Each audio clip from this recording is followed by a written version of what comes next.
Let's do this. The Cult of Hockey podcast by the faithful and for the faithful. I'm David Staples of the Edmonton Journal, and I'm here today with Bruce McCurdy. Hey, Bruce. How you doing, man? Hey, David. How are you doing today?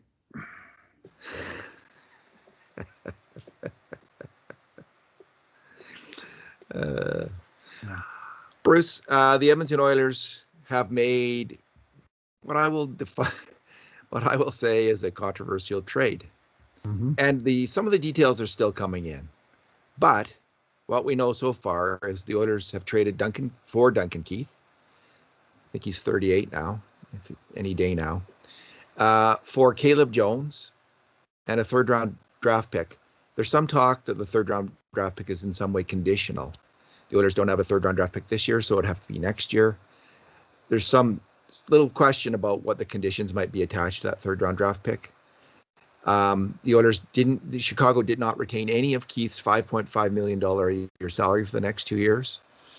There's some talk that there might be other minor pieces involved in this trade, so that there's still some information that we don't have. But I think we have enough to discuss this trade. Certainly, Twitter's in flames. It's melted down. Light. It is a light.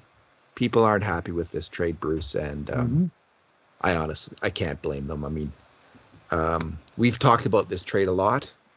Yeah. And we both agreed, at least, well, I won't speak for you. My position was that, I'm not an expert on Duncan Keith right now. I didn't watch him play this year.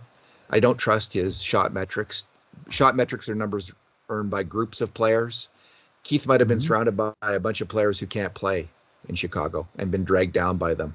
In a similar way, Connor McDavid and Leon Draisaitl's shot metrics were dragged down in 2019-20, where if you went by them, they would look, you would say they're average NHL forwards. Their shot metrics were below average in the NHL. So I'm applying that same thing to Keith and giving him the benefit of the doubt there. He may have been responsible for those poor shot metrics in Chicago. I can't say with any certainty, so I won't. So I'm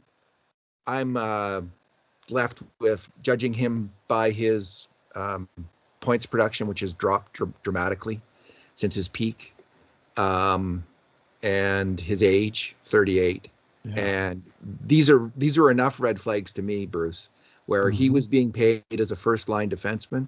It's pretty clear he's no longer a first-pairing defenseman when it comes to point scoring. And it strikes me the Oilers should have been able to get a better deal here, that they should have been able to get Chicago to retain salary. And probably Chicago should have been adding the sweetener if they weren't retaining a major amount of salary. So I'm not happy with the trade. I'm not as incensed as many people, but I'm not happy with it. And I think the Oilers, might right off the top, without knowing, I'm just going to say the Oilers lost the trade part of it. Duncan Keith could still work out for the Oilers and be a useful player for the Edmonton Oilers. But based on what his value appears to be, the Oilers got beaten in this trade, and Ken Holland should have done better. What's your initial thought? Yeah, I'll echo that. I mean, it astonishes me that they've taken on the last 2-year tail of a 13-year contract, where the tail was specifically added to bring down the overall average cap hit. And they're just taking on the full bore of basically a little over $5.5 million cap hit for the next 2 years. I mean, the Oilers just have cap space, and they've just spent a whole lot. I was going to say blown. They've spent a huge amount of it on a guy who's going to be 38 this Friday, who is clearly on the downside of an outstanding career. And I hold out some hope that Keith will do okay in a second pairing role behind Darnell Nurse. But at that price tag, both in terms of cap hit and in terms of assets given up, I'm frankly appalled. I think they did poorly. The fact, to me, if Chicago is not retaining any salary, I agree with you. Oilers should have gotten a sweetener. Instead, they're giving up a decent young player in Caleb Jones and a yet another draft pick that they've been short on every year, 5 years in a row into 2022, that the Oilers had less than their allotted draft picks because they keep trading them away in deals for rentals or what have you. And I mean, they can't give Chicago a third round pick this year. It'd have to be next year because this year they already gave their third round pick up in the James Neal for Milan Lucic trade. So I mean, the cost in assets, the cost in cap hit, the timing of the trade. I don't like it that the Oilers now basically obliged to protect Duncan Keith. People are going, well, they probably would have lost Caleb Jones in the expansion draft anyway. Well, this just in. They are using up a protected spot on Keith that they could have used on Caleb Jones. Or guess what? If they don't have Caleb Jones to lose in the expansion draft, they're still going to lose somebody else. So they're going to lose a player in that draft on Saturday. And I get that there's a win on the financial side in that the amount of money owing to Keith is a lot lower than his cap hit. So that works out to the advantage of the owner having to pay out less money than what the cap hit says he has to pay out. But guess what? The exact reverse of that was true when the Oilers traded Milan Lucic for James Neal. It was Lucic that had the big prepaid amount on his contract, and the Oilers took about a $7 million bath in that exchange, basically the same amount, but the other way.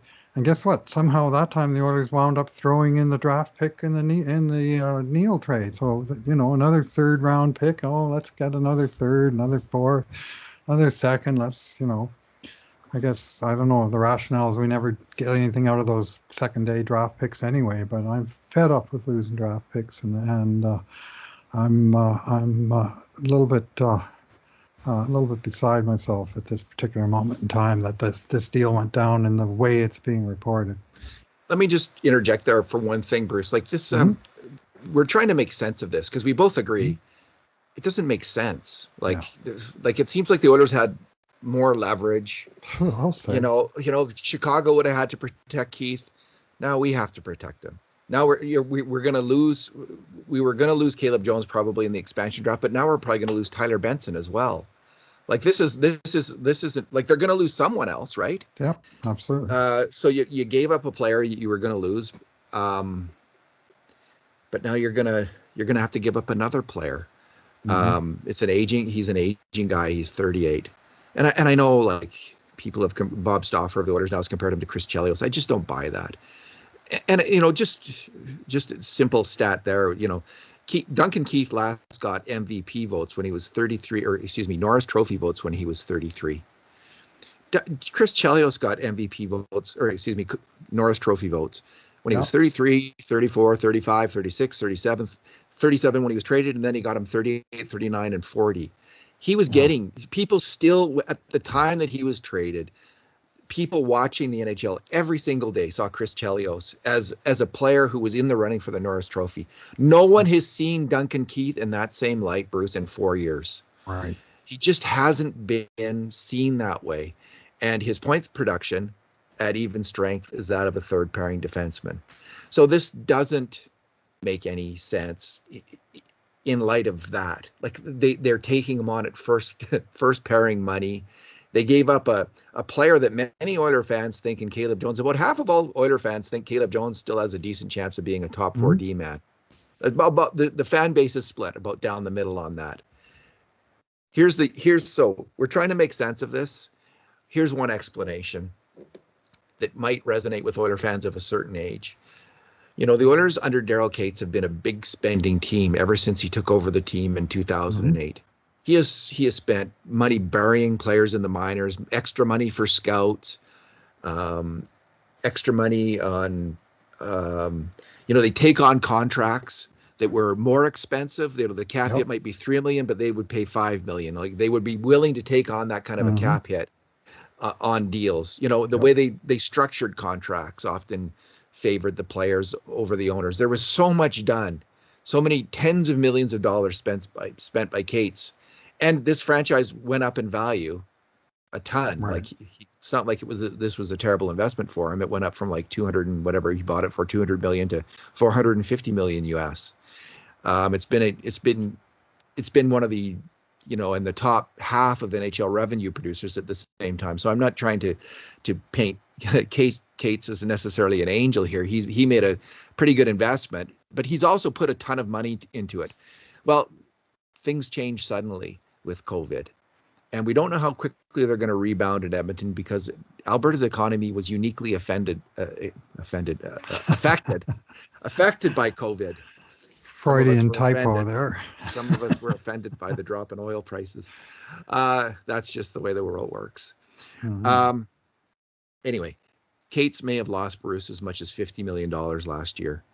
$50 million is, even for money for a billionaire, we don't know what Cates' finances are. Even for a person as wealthy as Daryl Cates, $50 million is a significant amount of money.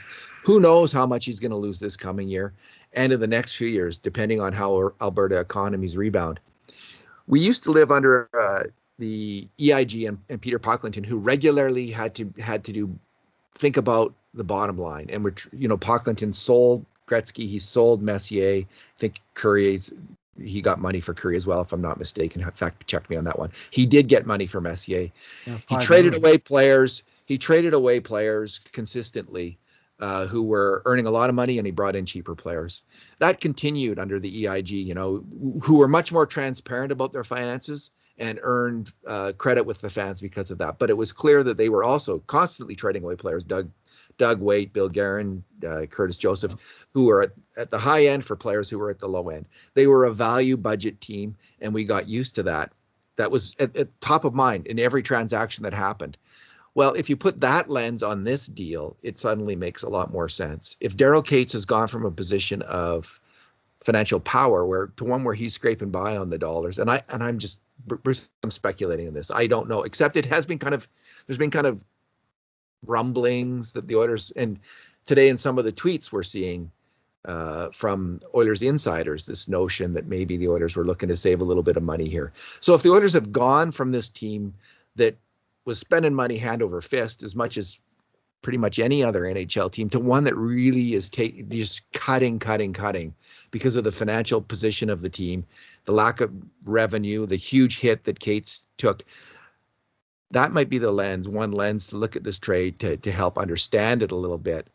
And I don't know if that's speculation again on my part, but maybe that's what's gone on here. Let me just look for, what do you think of that? I'll look for a tweet that backs that up. Who talked about that? Was it, Maddie. Jim Matheson. Here's Jim Matheson, who's been around the Oilers since 1972. Jim Matheson, quote, Hawks had no leverage in the deal, but still wouldn't retain salary. His cap hit is $5.538 million this season and next. Loss for Oilers. And for Jim Matheson to say that the Oilers lost the trade, that's he doesn't often say that. That's pretty remarkable. Jim goes on. Salary, Keith's salary, $2.1 million this year and $1.6 million next year. That's a win for owner Cates. Jones at this time is maybe third pairing NHLD. McDavid, Leon, Nurse need Keith leadership. That's a really fair comment by Jim. The whole thing, I think, is where I'm at with it as well. He's saying Jones at this time is a third pairing NHLD man. I think Jones might be more than that, but that's what he is at this time. I think Keith is also a third pairing D-man at this time. Jim doesn't mention that. Anyway, he brings up the money thing, right, with Cates, and I'm guessing there's something to that, Bruce. Yeah, I have no doubt, but like I say, when the Oilers had a contract that they were looking to get out from under in Milan Lucic, what they got back was a bad contract the other way, plus cap retention, plus what they wound up paying a draft pick, plus, and when Chicago was looking to get out from under a contract that's, again, the tail end of a 13-year deal, but there is a cash advantage to, that was the thing about the Lucic deal, the things I just mentioned, the, bad contract the other way, retention, draft pick, plus a front-loaded contract that the Oilers had already paid for, and that was not. I don't think that leverage was used to lighten the load that they got back from Calgary, and yet Chicago is using it to get back assets from Edmonton, with the Oilers taking on full retention and sending no bad contracts the other way. Like if they'd sent, say Koskinen, or one of the bigger contracts that that's going to be weighing them down, but no, we just took on another $5+ million in cap space. And, to me, Edmonton lost both of those trades. And those are Holland's signature trades, other than a few little deals at the deadline of trade, some draft pick for some veteran that comes in for 2 months and doesn't move the needle. His trade record is unspectacular, to say the least. I just wrote a post about that, and it's been a while since Edmonton's won a trade, and I don't think they won this trade. I did a couple polls on the weekend, because we've been talking about this thing for some time. So one of them was, I'm asking fans, on a 2-year contract, what would Duncan Keith deserve if he were a free agent? And this is a really key question, because if he's not worth his current cap hit of $5.5 million a year, then Chicago should be retaining. So 2,582 people voted in this poll, so that's a large sample size. And I'm guessing most of them by far were Oiler fans. Okay, so How many said he was worth $5.5 million a year? Just 1.2%, Bruce. 1 in 100 Oiler fans think that Duncan Keith is worth the salary he's getting. So you're going to have 1 in 100 Oiler fans happy today with this trade, probably. Although that number will be higher, because some Oiler fans are very loyal to the GM and forgiving and open, and try to be, they try to not judge too harshly and just root for the boys. All right. And then the second one was, okay, what if he got $4.1 million per year? Would he be worth that? Would he deserve that? Only 11% thought he would be worth $4.1 million a year. So then I asked, what about $2.7 million per year? That was half his cap hit, which is what I was hoping for. The Oilers would trade for him and get half his, and I wouldn't have said a peep. I would have said, that's good. Mm-hmm. That's good work by Ken Holland.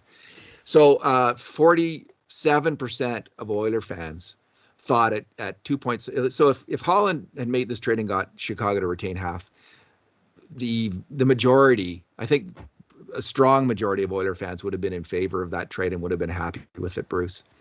Then I asked if he got $1.5 million a year over 2 years, is that what he would deserve? And 41% of fans. So there's a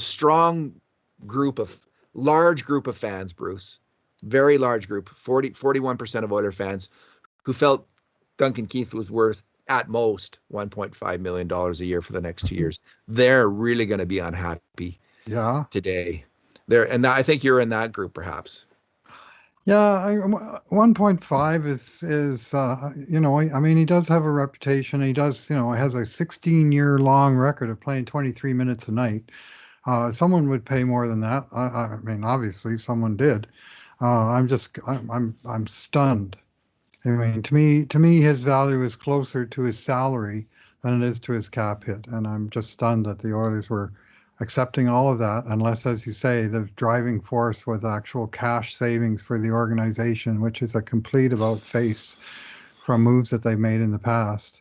And I mean, you're asking about as if he was a free agent. Well, let's not forget here, not only is he not a free agent, by making the trade before the expansion draft, he factors in there, and they've given up these two assets, a mid-round draft choice and a developing player, which is, you can't say it's either one of them would necessarily turn into something, but they are assets that the club has given up in order to get the guy. And what I'm reading is, here's Bleacher Nation Blackhawks, Hawks site. If the Blackhawks are not retaining salary, what a steal. And these are Blackhawks fans that are usually ripping on Stan Bowman for the trades that he's made. But this is the second time he's managed to talk Edmonton into taking the full fare on a defenseman he's getting rid of, Brandon Manning being the prior one. Now, thankfully, Duncan Keith is not Brandon Manning, but the fact remains that somehow Bowman was able to get out from under both of those players without retaining a cent. And so we did another another poll here, Bruce, Mm-hmm. on Caleb Jones. This was before the trade was made again. Right. So what do you think the chances are that Caleb Jones will become a top D-man and top 4 D-man in the NHL for multiple seasons? So this would be Caleb Jones paying out as a player, top 4 D-man for multiple seasons. So 14% said that he has a very good chance of being a top. So they're really going to be unhappy today. Mm-hmm. Yep. 50-50 chance, basically a coin flip, 38% of fans. So that's fully 52% of Oiler fans were thinking this guy has at least a coin flip chance of being a top 4 D-man.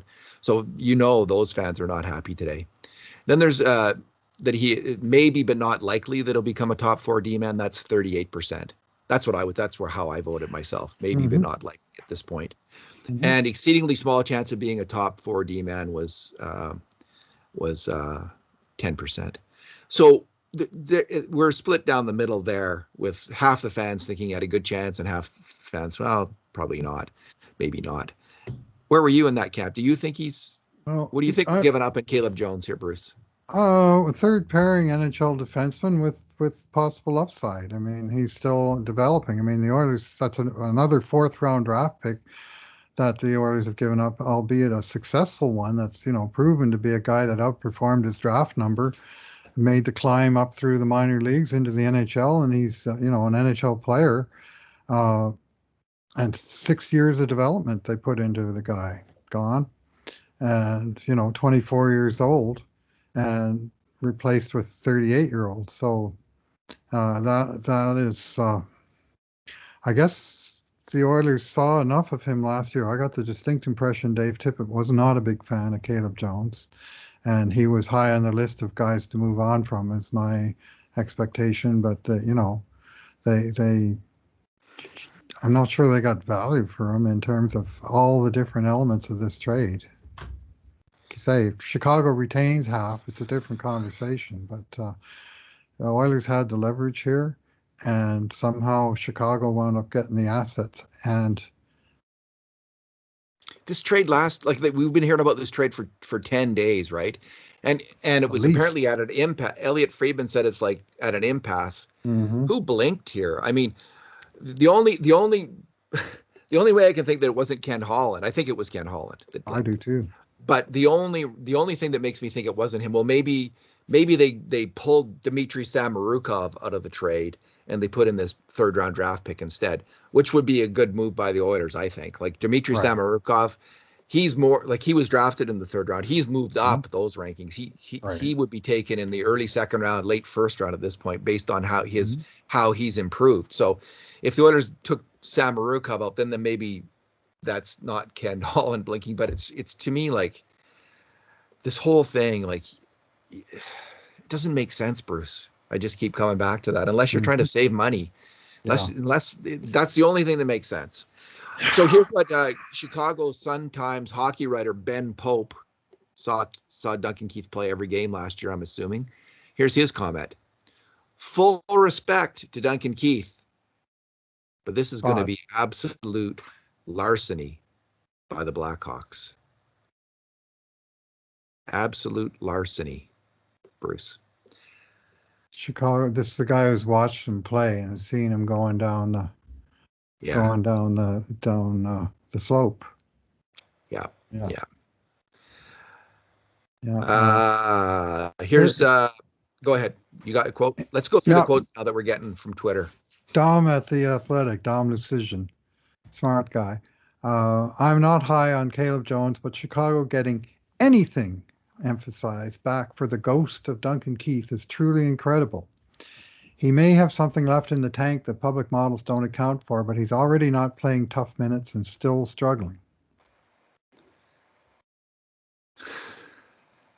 Yes. Yeah.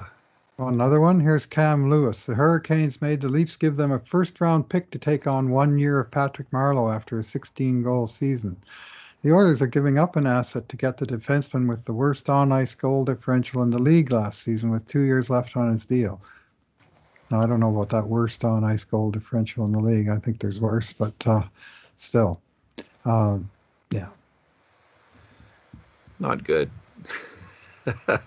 And here's one. This is about the most positive one. This is our friend Jonathan Willis, our longtime associate. I like Duncan Keith. I think he'll be a better player next year than he was last year. I'm with John on this, by the way. I think the intangible contributions people talk about are real. He's also 38 and has 2 years left at a 5.5 million cap hit. Cap space is the most valuable asset here. Clear Chicago win, in my opinion. Yes, and again, so this it fits into the Oilers are wanting to save some money here because cap space, when you can spend to the cap, when you have that amount of money, then cap space is the most important thing, right? But if you can't spend to the cap, then saving money is not a bad idea. This is from Oilers fan McOilers on Twitter, and he says, "quote This reminds me how everyone crapped all over Smith being resigned last year. He was too old to play anymore, too. Remember?" Unquote. And let me go to Kurt's comment because Kurt's one of the more positive, has one of the more positive takes on this thing. So let's find what he says. Quote, Kurt Levins from the Cult of Hockey. The Oilers' defense just got significantly better. Acquired Duncan Keith from Chicago for Caleb Jones, mid-round pick. Like Matt Benning before him, Jones tried and failed to crack top four. Keith, a lock to play 18-20 minutes a night in top four. Major influence on and off the ice. What do you think about Kurt's comment, Bruce? Well, I have respect for Kurt's opinion. Of course, he takes a different approach than you and I do, I think, in terms of his sources and so on, and his understanding of the game, having played it at a high level. Duncan Keith is still 38 years old. It's sort of the thing I'm going to go back to, and there's not very many Chris Chelioses out there that beat Father Time for any length of time, and it's I don't know. I'm baffled that they're taking on full freight for for what was the extended contract to bring down the cap hit, and all of a sudden the Oilers are taking on the whole cap hit and throwing in assets. I'm just going to keep going back there, aren't I?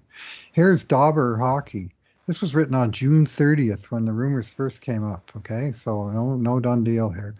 They say Duncan Keith turns 38 next month. Statistically, he's coming off his lowest output for his career. Possession-wise, he was sheltered for his shifts and didn't do well. Cap hit is $5.54 million next 2 years. No team has any reason to acquire him, so Chicago has to give them a reason.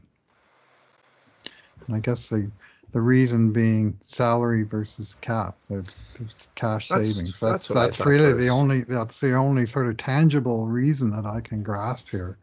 That's what I thought. You just looked at it. You see the drop in points production. You see his age. You think negative value. I mean, I'm not going by the on ice, the shot metrics numbers. I don't put weight in them because I find them, they're a number earned by a group of players. So I don't apply it.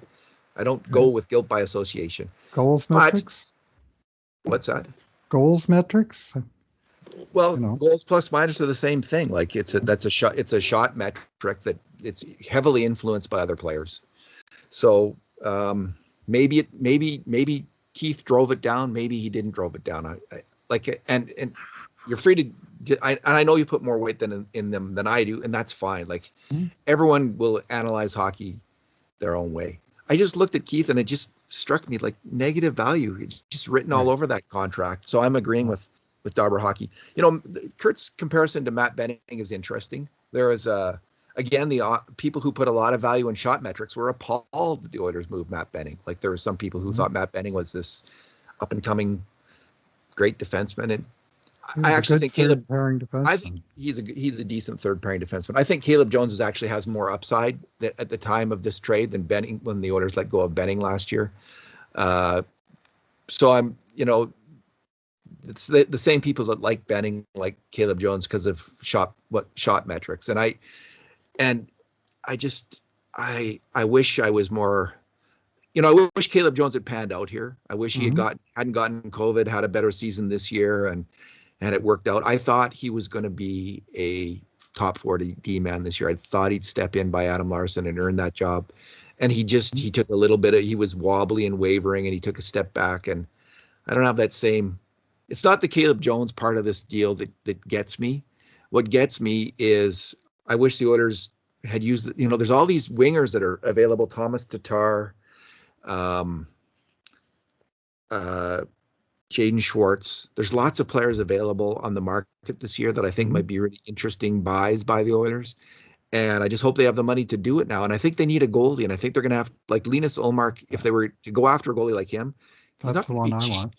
He's not going to be cheap. And I just hope they have the money to do that. And they haven't used the cap space on Keith here, which could have been used on other players. That's my concern with this whole thing. Right. Simple as that. Right. Yeah. Well, another sort of off the radar a little bit is that this is with the Oilers clearly targeting Keith for their second pairing.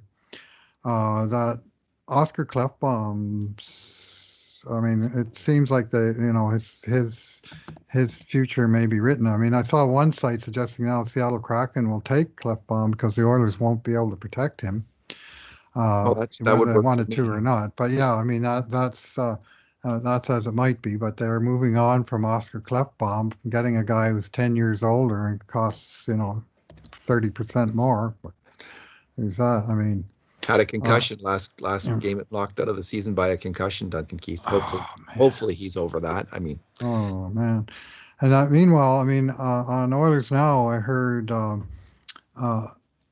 John Shannon talking about how first thing they need to do is cut him back to 18 to 20 minutes a night from the 23 plus he's played his entire career, and yet at the same time defending that he's worth the same value that he's been getting paid his entire career for a lower contribution. And then he brought up the dreaded words that just about set me off, that the Oilers need to change the culture. They need to change the culture again, David. Why we need culture change? We got, let's bring on Andrew Ference. Let's bring on Matt Hendricks. Let's bring on Milan Lucic. Let's move away from Taylor Hall. Let's, change the culture. How many friggin' times do we have to change the culture before the culture gets changed? I mean, what's going on with that? How could there be anything wrong with the culture when you have Connor McDavid as your captain? Unless this is a criticism of Connor McDavid and Leon Draisaitl and Darnell Nurse, the leadership group. Is that what they're saying, that there's something wrong with these guys? Because I don't see it. I see driven hockey players. And I honestly see players who can improve their games in significant ways defensively. And I've always thought that about McDavid and Draisaitl, like all players, NHL hockey players, especially guys who are focused on offense. But come on, the Oilers' culture is Connor McDavid's culture at this point, and I hope there's not a problem with that. I don't think there is. Well, so Duncan Keith, culture change, they always seem to be talking about the younger player set and how they need these older, reliable vet types to. But the graybeards. But the younger players, they keep changing and getting different people. Do none of them have the right character that they always need to have this culture change brought in by somebody from some other team who's had a fine career, but it's mostly in the rear view? Yeah. Just like if maybe the culture change as a coach, who would have stuck with Caleb Jones a little bit more and Evan Bouchard this year. And if Caleb Jones turns into Jeff Petrie, Bruce, and I don't think he will, they're not the same player. Anyway, Duncan Keith played 18 minutes a game at even strength last year, and 2.5 minutes per game on the power play. I don't think he's going to get power play time at Edmonton, so that's going to be about 2.5 minutes sliced off his time right there. Yeah. He played 2.5 minutes on the penalty kill as well. I think he's going to play heavily on the penalty kill. His even strength time might be down to about 16, 17, though. 16, he might lose. So, yeah, I could see him playing about 18, 19, 20 minutes, 19 or 20 minutes a game with the Oilers. Bruce, the Oilers don't need a culture change. They need a process change. Yeah. They need a better process. And what I mean by that is This smells to me of like the Turris signing, where they're going on past reputation of this player and doing it. Now, maybe I'm wrong about this. Maybe they had a scout who watched Duncan Keith every single game this year, or scouts who watched him every single game, every single shift, took great notes, and gave a positive report on this guy and said, he was dragged down by other bad players. Duncan Keith he's still got it. He's got it going on. He's fast. He can make plays.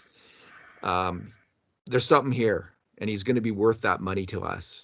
So maybe they have that. Let's just assume they have that positive report on Duncan Keith.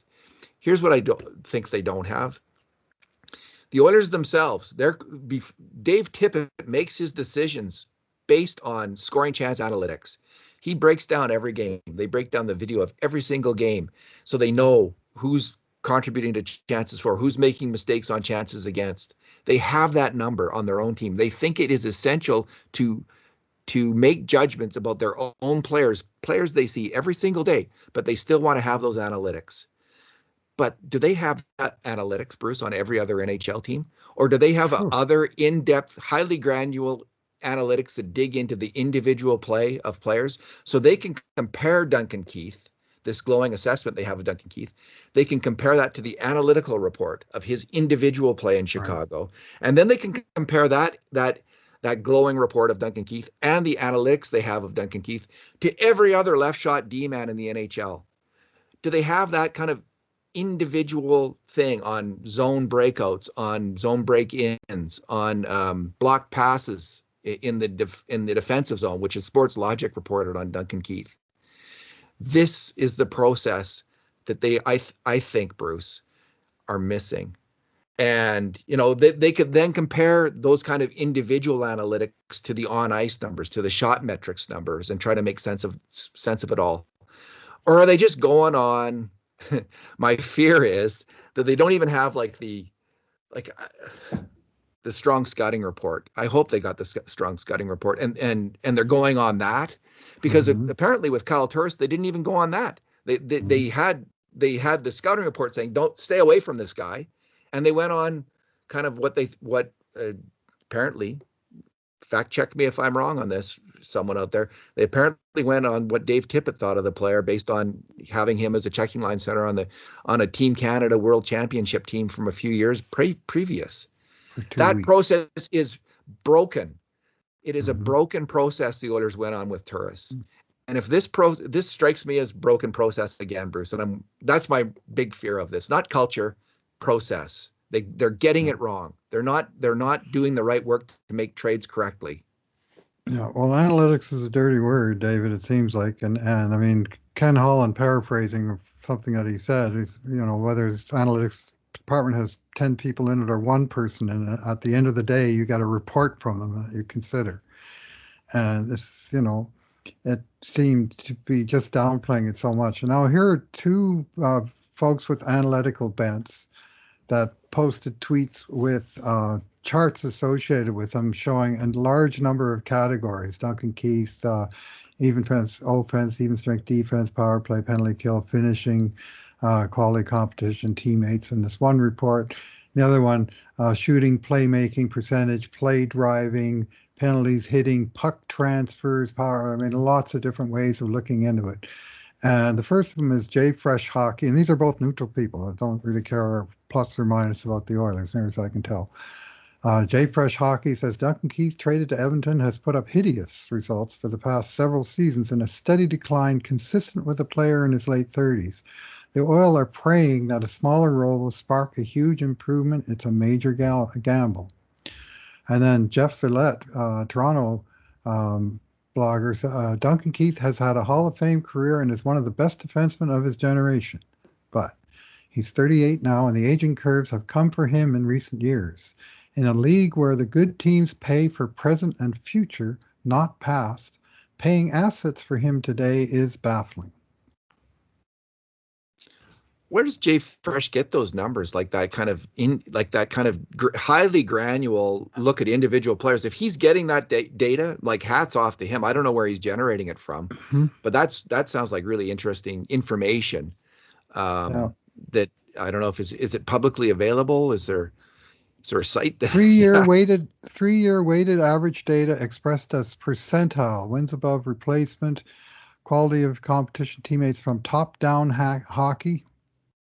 Yeah, but these are based on shot metrics usually. So worst stats. So the numbers that interested me were where there were some interesting things you said there. I'll have to go back and look at that, Bruce. Yeah, that was more under the second one was Jeff Villette's tweet, and it had. Let me bring it up. No, again. It's the first one that you said from JFresh that had all those interesting shooting, playmaking percentages, play driving relative. What is that? This is all Jeff Villette. Puck transfers, giveaways, takeaways, transfers, power play, penalty kill, goals above replacement, deployment, and lots of red, which is below average, and not a lot of blue, which is above average, which is just from the color coding you get a quick glimpse of it. Does he give his source? This one says all stats 5-on-5 stats via Hockey Viz, evolving hockey, puck IQ, natural stat trick. So those are all high end some of them analytic type sites. Some of them are good. Like I noticed natural stat trick once has a stat for like rushing the puck. Yeah, not the stat. It's like way off. They had like sense. McDavid middle of the league, and it's like, are you serious? You're going to post this on your site? Connor McDavid's that one category below league average for rushing the puck. So again, like I'm not sure about where these stats come from or how valid they are, and until I know that, I don't put weight in these kinds of numbers. I need to. If there's 100 different categories and they're all generally saying the same thing, you got to start to go. Well, I go home. Good. Yeah, I agree, Bruce. Like points is an individual stat, right? It's a durable stat. That's pretty good proxy for puck moving, offensive production. It's just even strength point production. It's not bad. You don't have to go much further than that. You have to be careful. But if you see a trend, a major downward trend in an older player, if you're not paying attention to that, like, what are you doing? Yeah. Like even that, like that's just basic. That's like that's been around for more than 100 years. More than I think about 100, and they first started counting points in like 140 years ago. If you're not looking at Duncan Keith's points, per 60, you're asleep at the wheel. And anyway. Maybe they had this great data and scouting process that said, we don't have to worry about his points per 60. He's good. He's good to go, and he's going to be good here. Yeah, and Ken Holland, Bruce, he has had success, has he not, with some older defensemen? I mean, he's made a lot of trades for older defensemen over the years, typically at the trade deadline. I gave you a long list of, I think, a dozen different defensemen that he picked up over the years that were all in their 30s, and Marek Zidlicki, 38 years old, as one example. Mike Green, 34 years old, as another. Basically done when they got him. Now, Duncan Keith, by all reports, he's a training monster and he's in fabulous physical condition, but 38 is not the new 28.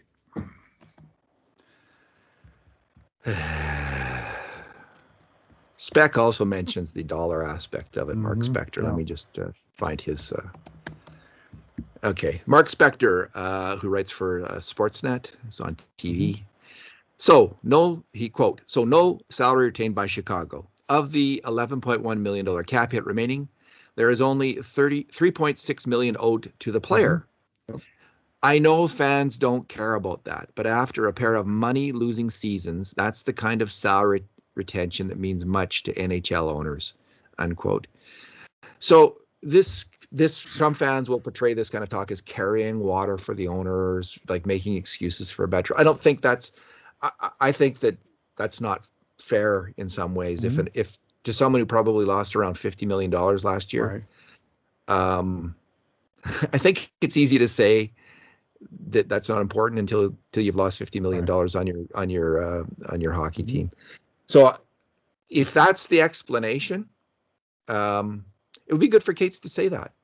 It would be good for him to say, hey, things have changed here with this team. We're going to be, it might be good to be, rather than because we're just speculating. I don't know if Speck's speculating on this or not, but I am. Be good to know. What's for sure. Spec and speculation. Indeed. Indeed. Oh, but this is, yeah, I mean, I made the same point, but the other way on the James Neal Lucic trade, that the Oilers, were saving Calgary real cash in that trade. And I thought Holland could have leveraged that for a better deal that he didn't do. So at this point, I mean, if you're Daryl Cates, paying your GM the highest salary of any GM in the league, reportedly, you got to be scratching your head a little bit. But I mean, I don't want to get inside of Daryl Cates's head. I don't think I could, but from a distance, it kind of makes me scratch my head. Let's put it that way. Indeed. Indeed. Final comments, Bruce? Final thoughts? Well, go Duncan Keith. I mean, the only way this trade possibly works out for the Oilers is if Keith comes here with a bee in his bonnet and closer to his son, and all those reasons that Edmonton should have had the leverage in the deal because he really picked his target. He needs to perform and outperform and be the leader that everybody says that he is, and play well. I mean, being mad at Duncan Keith and because you don't like the trade, hating on Duncan Keith is never the answer. You give the new guy when he comes in, you give him, even if he's an old guy. To us, he's a new guy. You give him every chance to earn his stripes in this locale, and you respect the past career that he has. At the same time, I think the price that's been paid in this is mighty dear, and I'm overall not very happy with the exchange. Yeah. Yeah. Some fans are saying they're kind of numb. Yeah. I guess I'm in that category. I'm just Yeah. still processing it a little bit. I mean, I can't figure out why this deal was made. I hope it works out, and I'll second what you said, Bruce. Go Duncan Keith. I hope that he does have a renaissance, and I hope that the Oilers process isn't as broken as I fear that it is, and that they got this right.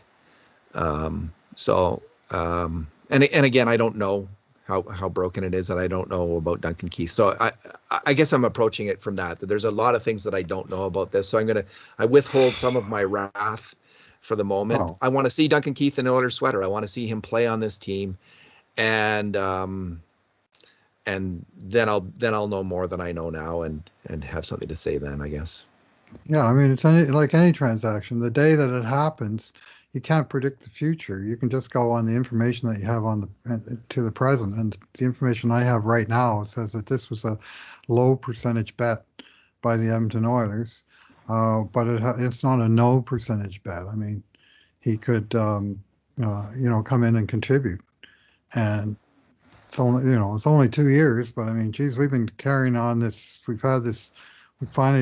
Oilers finally got through the Chris Russell 4-year, $4 million cap hit after they got through the Nick Schultz 4-year, $4 million cap hit after they got through the Andrew Ference 4-year, $4 million cap hit.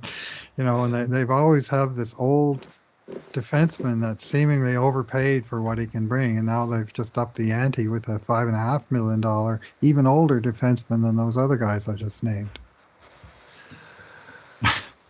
Here's the bright side. It's only if it goes bad, it's just 2 years. It's not 4 or 5 years. It's just 2 years. Okay. The Oilers, at this point, Caleb Jones, at least with the Oilers, it wasn't happening. It wasn't going on. It's really, I'm glad for Caleb Jones. I think he needed a change of scenery. I really hope he turns into the player that I was thinking he could be, that I was pretty sure he was going to be. But right now, in terms of the Oilers, they're not. Caleb Jones didn't factor into their future, I don't think. So you take that for what it's worth, but I don't like the draft pick at all. I think that's if it had been just Caleb Jones, injury, man. If it had just been Caleb Jones for Duncan Keith straight up, I would have been a lot happier about this. But that bothers me. But again, it's just 2 years of Duncan Keith. If it doesn't work out, Caleb Jones wasn't going to be part of their future. So this isn't a back-breaking. Like if this is a mistake, Bruce, it's probably not a back-breaking mistake. But go ahead. They won't be signing Jamie Oleksiak now this summer, will they? I mean, there's other options that they had out there that would have cost them zero in assets other than, signing a free agent. That's. I think look. I do think, like, I mean, Stauffer's been saying this on Oilers now, hinting strongly. Alexiak's got his backdoor deal with Dallas. He's going to sign after the expansion draft. So I don't think Alexiak. I would have liked Jamie Alexiak a lot in with the Edmonton Oilers. I just think he would have been. That would have been a move that would have been really exciting because he's this great big guy who can skate and pass the puck a bit, and he's heading into his 30s. But man, players that big who have some game, they can play for a long time in the NHL. So that would have been exciting. I agree, but I don't think that was to be. He's sticking in Dallas. And one other name that we didn't mention yet, Adam Larson. Any talk that Oilers were going to sign him and protect him for the expansion draft is out the window. Now their new window is signing him after the Seattle process and before, I guess, even during full free agency. But it sounds like he's going to check out the market. I hope that's just smoke. I hope that's not fire because Adam Larson is such a good hockey player. And the Oilers need him next year. I hope they work that out as well. Bruce, he and Duncan Keith might be a decent pair if they brought him back. But maybe. Yeah, I guess we won't see Chris Russell on the top four like I was worried about. We got Darnell Nurse and Duncan Keith. All right, Bruce. Let's. We were hoping for something to talk about. Well, we got it. Maybe not what we wanted. Watch what you wish for. We were hoping for the best, and it turned out like always. Thanks for talking, Bruce. Thanks for listening, everyone. And in the meantime, and in between times, this has been another edition of the Cult of Hockey podcast.